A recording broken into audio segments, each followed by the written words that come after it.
Chapter 11. A Good Friend. Soon the entire party was gathered on the road of yellow bricks, quite beyond the reach of the beautiful but treacherous plants. The Shaggy Man, staring first at one and then at the other, seemed greatly pleased and interested. "I've seen some queer things since I came to the land of Oz," said he, "but never anything queerer than this band of adventurers. Let us sit down a while and have a talk and get acquainted." "Haven't you always lived in the land of Oz?" asked the Munchkin boy. "No, I used to live in the big outside world, but I came here once with Dorothy, and Ozma let me stay." "How do you like Oz?" asked Scraps. "Isn't the country and the climate grand?" "It's the finest country in all the world, even if it is a fairyland, and I'm happy every minute I live in it," said the Shaggy Man. "But tell me something about yourselves." So Ojo related the story of his visit to the house of the Crooked Magician, and how he met there the glass cat, and how the Patchwork Girl was brought to life, and of the terrible accident to Unc Nunkie and Margolot. Then he told how he had set out to find the 5 different things which the magician needed to make a charm that would restore the marble figures to life. One requirement being 3 hairs from a Woozy's tail. "Try it if you like," said the Woozy. So the Shaggy Man tried it, but pull as hard as he could, he failed to get the hairs out of the Woozy's tail. So he sat down again and wiped his shaggy face with a shaggy silk handkerchief and said, "It doesn't matter. If you can keep the Woozy until you get the rest of the things you need, you can take the beast and his 3 hairs to the Crooked Magician and let him find a way to extract them. What are the other things you ought to find?" "One," said Ojo, "is a 6-leafed clover." "You ought to find that in the fields around the Emerald City," said the Shaggy Man. "There's a law against picking 6-leaved clovers, but I think I can get Ozma to let you have one." "Thank you," replied Ojo. "The next thing is the left wing of a yellow butterfly." "For that you must go to the Winky Country," the Shaggy Man declared. "I've never noticed any butterflies there, but that's the yellow country of Oz, and it's ruled by a good friend of mine, the Tin Woodman." "Oh, I've heard of him!" exclaimed Ojo. "He must be a wonderful man." "So he is, and his heart is wonderfully kind. I'm sure the Tin Woodman will do all in his power to help you save your Unc Nunkie and poor Margolot." "The next thing I must find," said the Munchkin boy, "is a gill of water from a dark well." "Indeed, well, that's more difficult," said the Shaggy Man, scratching his left ear in a puzzled way. "I've never heard of a dark well, have you?" "No," said Ojo. "Do you know where one may be found?" inquired the Shaggy Man. "I can't imagine," said Ojo. "Then we must ask the Scarecrow." "The Scarecrow? But surely, sir, a scarecrow can't know anything." "Most scarecrows don't, I admit," answered the Shaggy Man. "But this Scarecrow of whom I speak is very intelligent.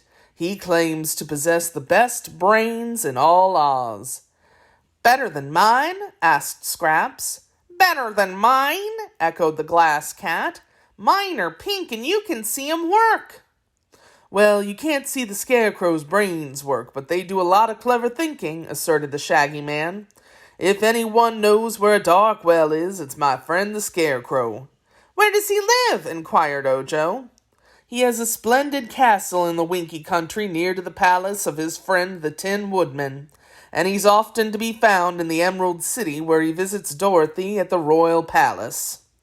"Then we will ask him about the dark well," said Ojo. "But what else does this Crooked Magician want?" asked the Shaggy Man. "A drop of oil from a live man's body." "Oh, but there isn't such a thing."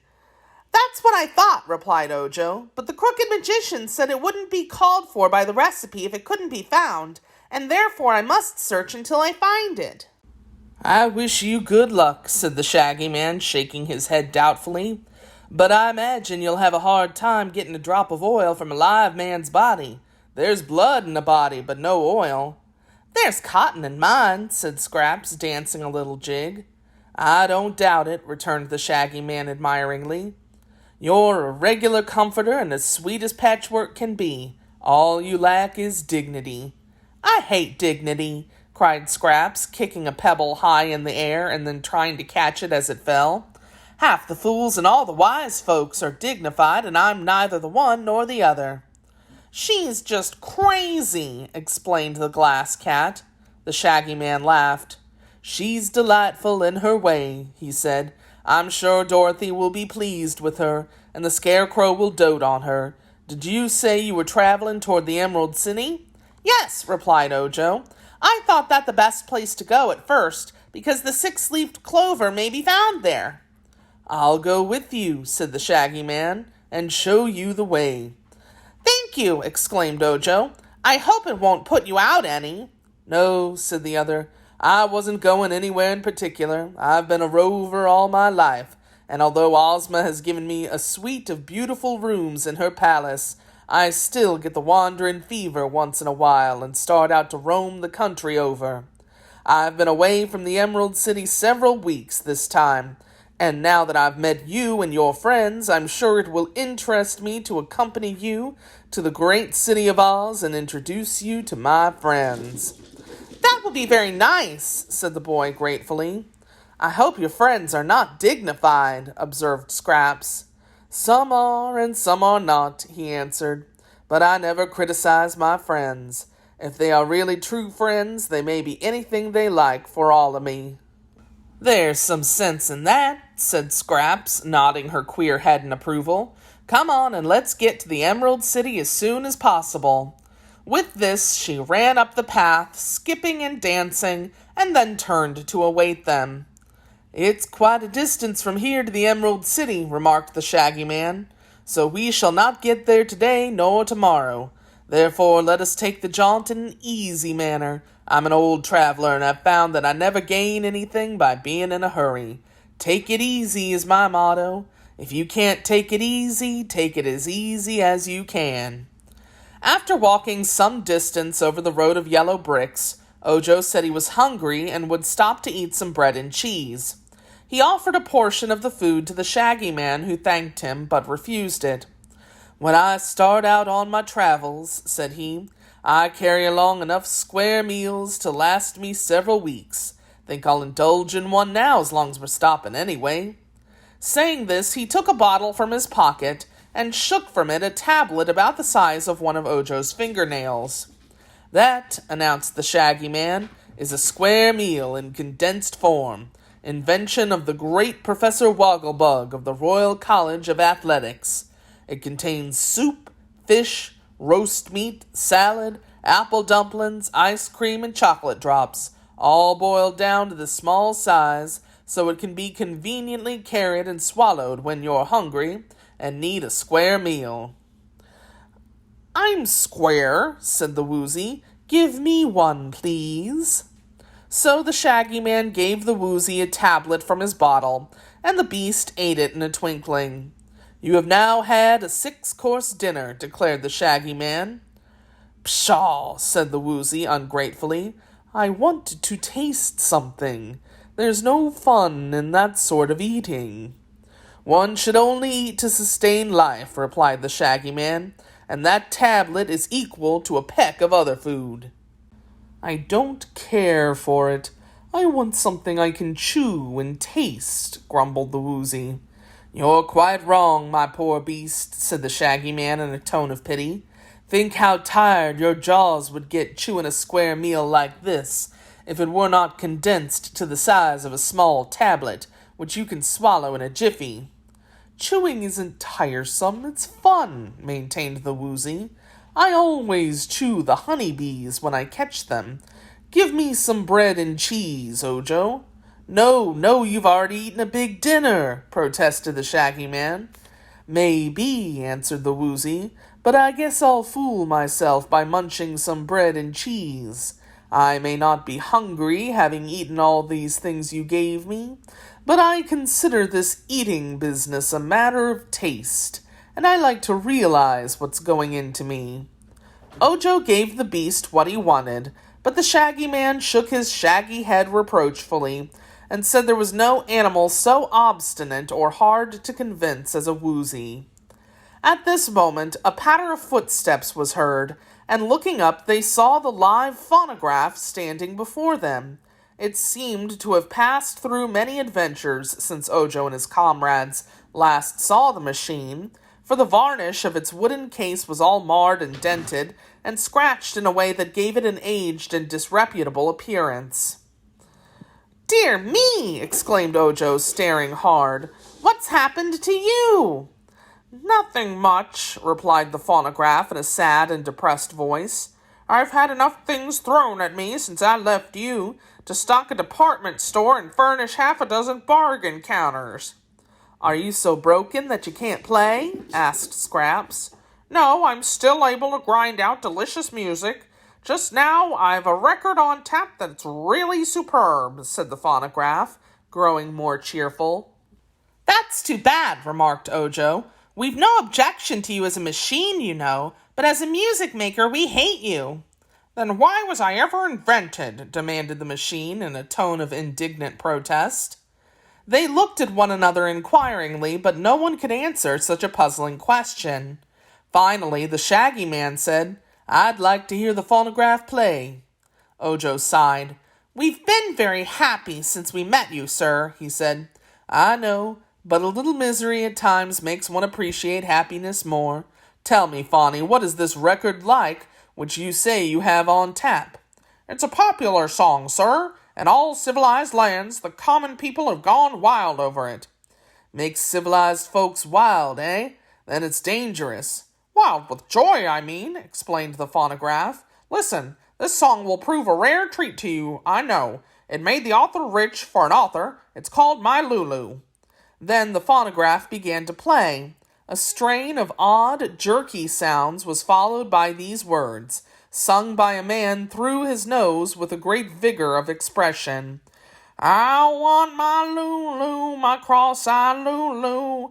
I want my Lulu, Lulu, Lulu, Lulu. I love my Lulu, my cross-eyed Lulu. There ain't nobody else loves Lulu." "Here, shut that off," cried the Shaggy Man, springing to his feet. "What do you mean by such impertinence?" "It's the latest popular song," declared the phonograph, speaking in a sulky tone of voice. "A popular song?" "Yes, one that the feeble-minded can remember the words of, and those ignorant of music can whistle or sing. That makes a popular song popular, and the time is coming when it will take the place of all other songs." "That time won't come to us just yet," said the Shaggy Man sternly. "I'm something of a singer myself, and I don't intend to be throttled by any Lulus like your cross-eyed one. I shall take you all apart, Mr. Fawny, and scatter your pieces far and wide over the country as a matter of kindness to the people you might meet if allowed to run around loose. Having performed this painful duty, I shall—" But before he could say more, the phonograph turned and dashed up the road as fast as its 4 table legs could carry it, and soon it had entirely disappeared from their view. The Shaggy Man sat down again and seemed well pleased. "Someone else will save me the trouble of scattering that phonograph," said he, "for it's not possible that such a music maker can last long in the land of Oz. When you're rested, friends, let us go on our way." During the afternoon, the travelers found themselves in a lonely and uninhabited part of the country. Even the fields were no longer cultivated, and the country began to resemble a wilderness. The road of yellow bricks seemed to have been neglected, and became uneven and more difficult to walk upon. Scrubby underbrush grew on either side of the way, while huge rocks were scattered around in abundance. But this did not deter Ojo and his friends from trudging on, and they beguiled the journey with jokes and cheerful conversation. Toward evening they reached a crystal spring, which gushed from a tall rock by the roadside, and near this spring stood a deserted cabin. Said the Shaggy Man, halting there, "We may as well pass the night here, where there's shelter for our heads and good water to drink. Road beyond here's pretty bad, worst we shall have to travel, so let's wait until morning before we tackle it."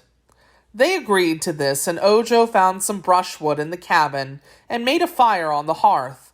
The fire delighted Scraps, who danced before it until Ojo warned her she might set fire to herself and burn up.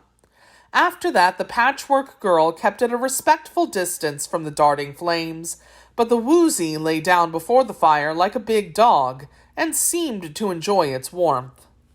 For supper, the Shaggy Man ate one of his tablets, but Ojo stuck to his bread and cheese as the most satisfying food.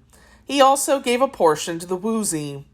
When darkness came on and they sat in a circle on the cabin floor facing the firelight, there being no furniture of any sort in the place, Ojo said to the Shaggy Man, "Won't you tell us a story?" "I'm no good at stories," was the reply, "but I sing like a bird." "Raven or crow?" asked the Glass Cat. "Like a songbird. I'll prove it. I'll sing a song I composed myself. Don't tell anyone I'm a poet. They might want me to write a book. Don't tell 'em I can sing, or they'll want me to make records for that awful phonograph. Haven't time to be a public benefactor, so I'll just sing you this little song for your own amusement." They were glad enough to be entertained, and listened with interest while the Shaggy Man chanted the following verses to a tune that was not unpleasant. "I'll sing a song of Ozland, where wondrous creatures dwell, and fruits and flowers and shady bowers abound in every dell, where magic is a science, and where no one shows surprise if some amazing thing takes place before his very eyes. Our ruler's a bewitching girl whom fairies love to please. She's always kept her magic scepter to enforce decrees, to make her people happy, for her heart is kind and true, and to aid the needy and distressed is what she longs to do. And then there's Princess Dorothy, as sweet as any rose, a lass from Kansas where they don't grow fairies, I suppose. And there's the brainy scarecrow with a body stuffed with straw, who utters words of wisdom rare that fill us all with awe. I'll not forget Nick Chopper, the woodman made of tin, whose tender heart thinks killing time is quite a dreadful sin. Nor old Professor Wogglebug, who's highly magnified, and looks so big to everyone that he is filled with pride. Jack Pumpkinhead's a dear old chum who might be called a chump, but one renowned by riding round upon a magic gump. The Sawhorse is a splendid steed, and though he's made of wood, he does as many thrilling stunts as any meat horse could. And now I'll introduce a beast that everyone adores. The Cowardly Lion shakes with fear most every time he roars, and yet he does the bravest things that any lion might, because he knows that cowardice is not considered right. There's Tick-Tock, he's a clockwork man and quite a funny sight. He talks and walks mechanically when he's wound up tight. And we've a hungry tiger who would babies love to eat, but he never does because we feed him other kinds of meat. It's hard to name all of the freaks this noble land's acquired. 'Twould make my song so very long that you would soon be tired. But give attention while I mention one wise yellow hen, and 9 fine tiny piglets living in a golden pen. Just search the world over, sail the seas from coast to coast. No other nation in creation queerer folks can boast. And now our rare museum will include a cat of glass, a woozy, and not last but least, a crazy patchwork lass.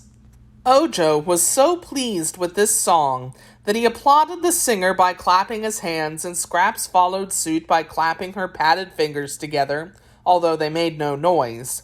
The cat pounded on the floor with her glass paws, gently so as not to break them, and the Woozy, who had been asleep, woke up to ask what the row was about. "I seldom sing in public for fear they might want me to start an opera company," remarked the Shaggy Man, who was pleased to know his effort was appreciated. "Voice, just now, is a little out of training, rusty perhaps." "Tell me," said the Patchwork Girl earnestly, "do all these queer people you mention really live in the land of Oz?" "Every one of 'em. I even forgot one thing, Dorothy's pink kitten." "For goodness sake!" exclaimed Bungle, sitting up and looking interested. "A pink kitten? How absurd! Is it glass?" "No, just ordinary kitten." Then it can't amount to much. I have pink brains and you can see 'em work. Dorothy's kitten is all pink, brains and all, except blue eyes. Name's Eureka, great favorite at the royal palace, said the Shaggy Man, yawning. The glass cat seemed annoyed. Do you think a pink kitten, common and neat, is as pretty as I am? She asked. Can't say. Tastes differ, you know, replied the Shaggy Man, yawning again. But here's a pointer that may be of service to you. Make friends with Eureka, and you'll be solid at the palace. I'm solid now. Solid glass. You don't understand, rejoined the Shaggy Man sleepily. Anyhow, make friends with the pink kitten, and you'll be all right. If the pink kitten despises you, look out for breakers. Would anyone at the royal palace break a glass cat? Might. You never can tell. Advise you to purr soft and look humble if you can. And now I'm going to bed. Bungle considered the Shaggy Man's advice so carefully that her pink brains were busy long after the others of the party were fast asleep.